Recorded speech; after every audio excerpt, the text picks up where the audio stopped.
साथियों नमस्कार, आप देख रहे हैं लोक बंधु लाइव और इस समय हम उपस्थित हैं प्रदेश की राजधानी लखनऊ में।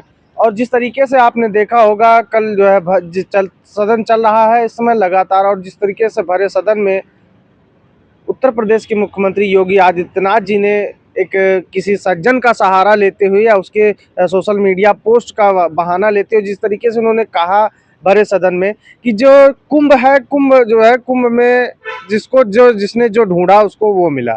जैसे कि उन्होंने कहा कि सुअर को गंदगी मिली, गिद्धों को लाश मिली, भक्तों को भक्ति मिली, बिजनेसमैन को व्यापार मिला और जो छोटे छोटे व्यापारी थे उनको धंधे मिले।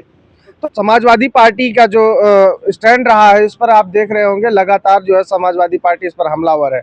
और हमारे साथ बातचीत करने के लिए हमारे साथ मौजूद हैं मनोज यादव जी, पूर्व एमएलसी प्रत्याशी हैं, सपा नेता हैं, और इनसे हम जानकारी चाहेंगे कि क्या इस पर क्या प्रतिक्रिया होगी। जिस तरीके से एक सदन के जिम्मेदार या नेता सदन कह लीजिए या उत्तर प्रदेश सूबे के मुखिया होकर जिस तरीके से एक संत होते हुए योगी आदित्यनाथ जी द्वारा इस तरीके की भरे सदन में टिप्पणी की जा रही है, या सदन की जो मर्यादा है, जो संसदीय भाषा है, उसकी इस तरीके से उपेक्षा की जा रही है, इसको आप किस तरीके से देखते हैं? देखिए, जब से ये बीजेपी आई है, ये संसदीय भाषा की मर्यादा भूल चुकी है।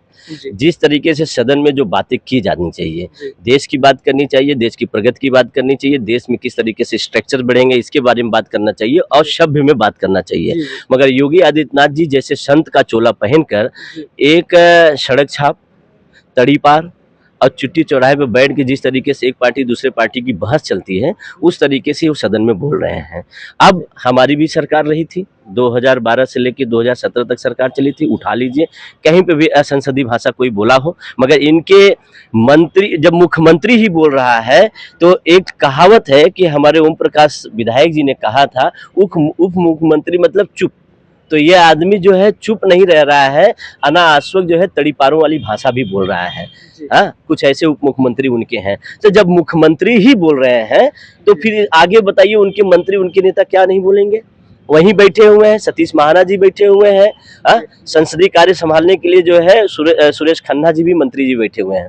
क्या इनकी जबान को ये लोग पकड़ नहीं पा रहे? या फिर इसके बाद जो है उनके ऊपर भी ये हावी है कि कुछ बोलेगा ये आदमी, इसको मना नहीं किया जा सकता है। आप बताइए, एक मुख्यमंत्री को, जो इतने बड़े प्रदेश का मुख्यमंत्री हो, ऐसी भाषा अच्छा लगता है, शोभा देता है? कहते हैं तड़ी पार है, तड़ी पार बना देंगे, ये फिर इसके बाद कटेंगे तो बटेंगे, गोली चला दो, ठोक दो, और फिर इसके बाद जो है कह रहे हैं कि सुअर है, गिद्ध है। ये कोई भाषा है?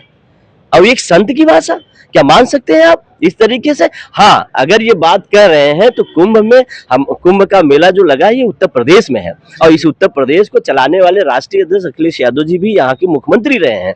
इस जनता से उनकी मोहब्बत है, प्यार है, इसलिए वो सवाल उठा रहे हैं। तो हम समाजवादी सामंतवादी विचारों के ऊपर जो है लड़ाई लड़ रहे हैं, और ये वही विचार है, सामंतवादी ही विचार है जो योगी जी बोल रहे हैं, और ये वही कार्य कर रहे हैं। ये जो गिद्ध और सुअर की बात कर रहे हैं तो आसमान में थूकने के बराबर है, अगर वो थूक रहे हैं तो उन्हीं के ऊपर गिर रहा है।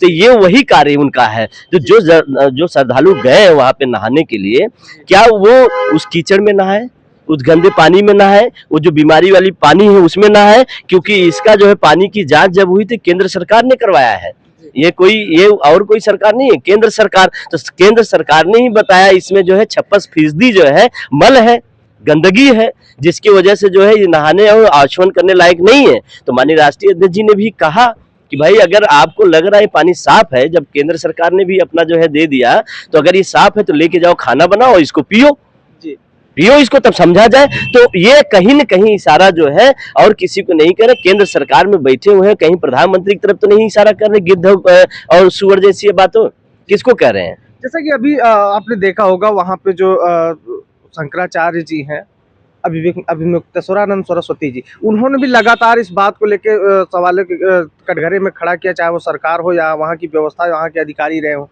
तो क्या कहीं ना कहीं उनके ऊपर भी तो इसको लोग कटाक्ष मानेंगे? देखो, अगर एक संत होके, जो संत सनातन को मतलब कि प्रचारित कर रहा है, पूरे भारत में जो है बढ़ा रहा है, संत का तो कोई नहीं होता मगर उनका पूरा भारत होता है।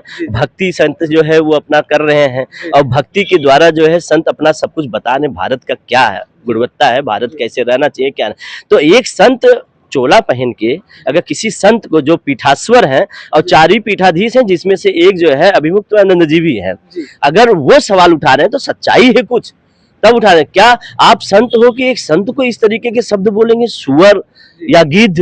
ये कोई शोभा देने वाली बात है? ये तो एकदम मैं फिर बोल रहा हूँ ना कि सड़क छाप जैसी भाषा है, एक तड़ी पार जैसे लोगों की भाषा है। तो कहीं न कहीं से तड़ी पारों के बीच में रहने लगे हैं, क्या लग रहा है मुख्यमंत्री जी, जो ये भाषा शुरू कर दी है इस तरीके से। उसी तरीके से एक उनका और मंत्री है ब्रजेश पाठक, इतनी गंदी जबान बोलता है। जब स्वास्थ्य के बारे में जब बोला जाता है कि स्वास्थ्य की स्थिति सही नहीं है, तो ये क्या टाल मटोल करता है कि हमसे सवाल पूछा जाएगा। तो ऐसी भाषा बोल तो बस सदन जो है आक्रोशित हो जाए और सदन चले ना, हमसे सवाल न पूछा जाए। तो ये बात जो है चल रही है कि पब्लिक में जो बात आनी चाहिए वो बात नहीं हो रही है। सिर्फ ये लोग गोल मडोल के इसी तरीके से बात कर रहे हैं, सुअर और गिद्ध जैसा कार्य करके जो है पूरे प्रदेश को चलाना चाह रहे हैं। जैसा कि अभी आपने पीछे देखा होगा कि जो देश के प्रधानमंत्री नरेंद्र मोदी जी ने जिस तरीके से लालू यादव को कहा कि जो देश का चारा खा सकता है वो आगे देश के बारे में क्या सोच सकता है, या फिर आप ब्रजेश पाठक जी के जो मुख्यमंत्री हैं उनके बयान को उठा कर दे, तो जिस तरीके से लगातार भारतीय जनता पार्टी के जो तमाम नेता हैं वो समाजवाद के प्रणेता रहे, चाहे स्वर्गीय नेताजी मुलायम सिंह यादव जी रहे हों या फिर बिहार के पूर्व मुख्यमंत्री लालू यादव जी रहे, जो कि समाजधार के मूलाधार माने जाते हैं, तो इनके ऊपर जो कटाक्ष किया जा रहा है इसके पीछे की मंशा क्या लगती है? देखिए, हम समझते हैं कि जब वो प्रधानमंत्री जी बोल रहे हैं तो माननीय प्रधानमंत्री जी को ये भी सोचना चाहिए कि चारा तो बात सही है जानवर का, इन्होंने तो आदमी का खाना खा ले गया। एमडीएम में देख रहे हैं, एनडीएम में सबसे बड़ा घोटाला है इनका जो है वो देख रहे हैं। सरकार से जैसे बाहर जाएंगे तब इनको समझ में आ जाएगा, ये तो आदमी का खाना खा ले जा रहे हैं।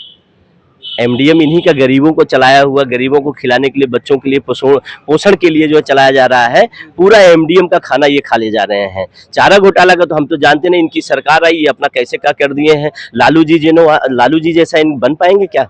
लालू जी ने कितने गरीबों को, कितने असहायों को, कितना बिहार पीछे था उसको आगे लेके आए, और जो खटिया पर नहीं बैठ पाते थे, जो भूमि बैठाए जाते थे, उनको बराबरी बैठाने का काम लालू जी के। लालू जी की बराबरी ये करेंगे? ये भी तो बैकवर्ड समाज से आते थे। पूछ ले एक बार जो है बिहार में किस तरीके से बैकवर्डों के साथ क्या होता था, एससीओ के साथ क्या होता था, वो पीडीए के लोगों के साथ क्या होता था, पूछे उनसे।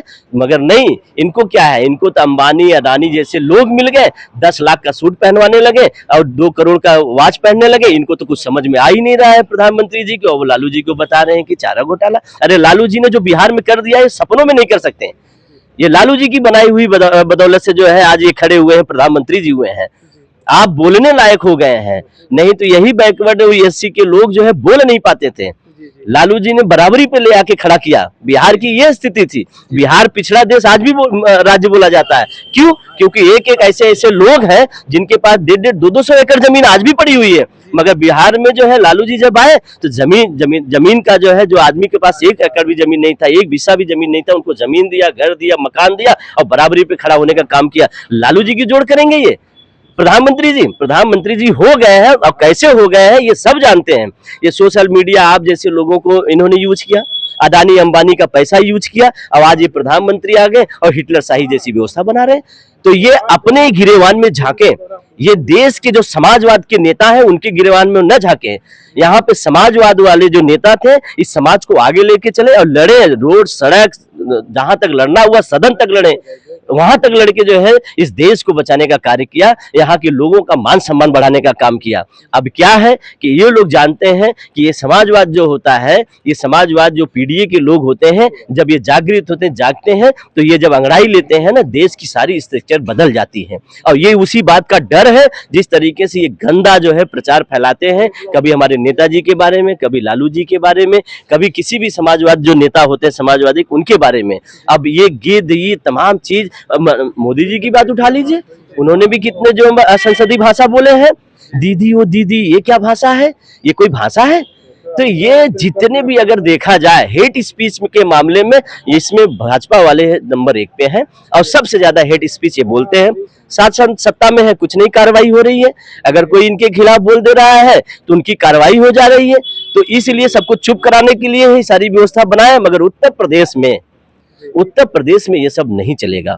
हम सामंतवादी के खिलाफ, ये समाजवादी खड़ा है और ये पीडीए खड़ा है और इनको हराएगा, इनसे लड़ेगा, ये कार्य होगा। और ये भूल जाए, ये चीज भूल जाए कि प्रदेश में ये अपनी मनमानी करेंगे।